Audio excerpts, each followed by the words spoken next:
Hey there, my Facebook friends. It's me, Gail Ramish with Unveiled Retreat. And so I'm hopping on here for today because it's Wednesday, so we're jumping into the Word. Today, we're going to go into the book of Philemon. It's a short one. It is exactly 25 verses long. One chapter, 25 verses.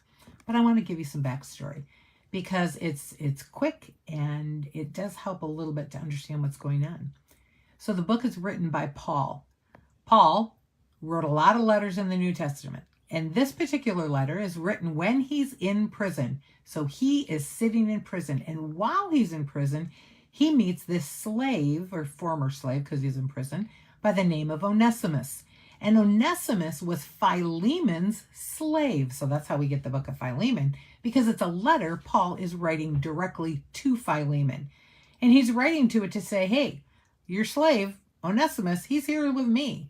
And we don't know. There's a couple theories. Either one, Onesimus ran away and he's writing to Philemon to say, hey, would you let the guy back in? Or Onesimus committed some, heinous crime and, Paul is saying, hey, Philemon, would you overlook and take him back or whatever? Whatever it is, we see Paul is writing Philemon just to awaken this generous spirit that he knows is within him as a Christian. So Philemon is a Christian. And he's asking him to act out of love and to take Onesimus back. Because while Onesimus was in prison, he became a Christian. Isn't that fun? So that's the little backstory on it. And I want you to have that backstory because when we get to this one little verse we're going to look at, it's pretty powerful when you look at it. So remember, where's this written? In prison. Paul is sitting smack dab in the middle of prison. And they could have held him for as long as they wanted. They could have held him till he died. Who knows how long sweet little Paul's going to be in there. But this is what he says. Philemon 1, verse 22. Oh, Paul says, and one more thing. So he's telling Philemon a bunch of things. He says, and one more thing, little Philemon.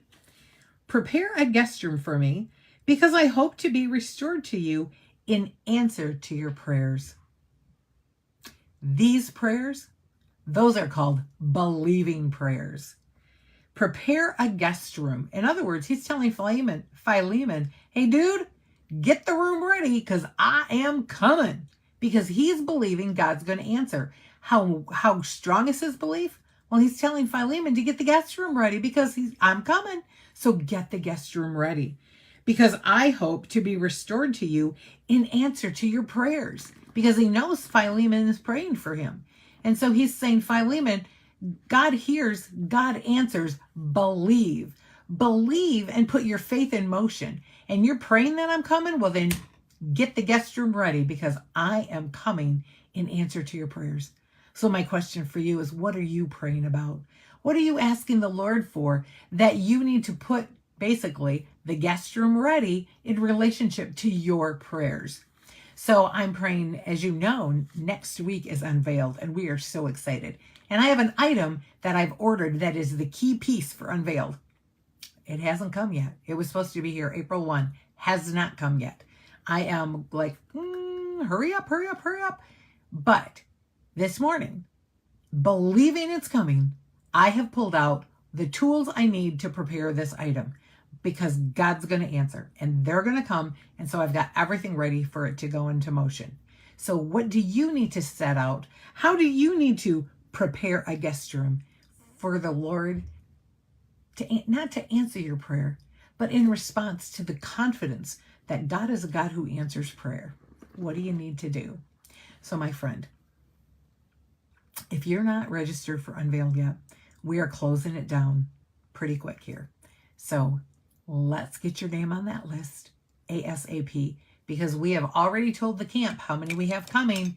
We have already told the camp how much food we need. We have already ordered supplies for how many people we have registered, but we do have a few extra spaces that we put just in case you decide you're going to come. So today is the day when you can hop on unveiledretreat.com and get your sweet little self registered. I'm telling you, the Lord is calling you.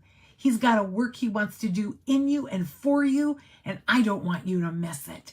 So, in preparation to prepare the guest room, we have purchased extra supplies knowing you're going to come, knowing you're going to sign up.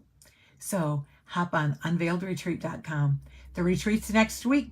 So my sweet sister, make sure you get signed up because we've got supplies, we've got room, we've got food. We are excited you're going to join us. So come on.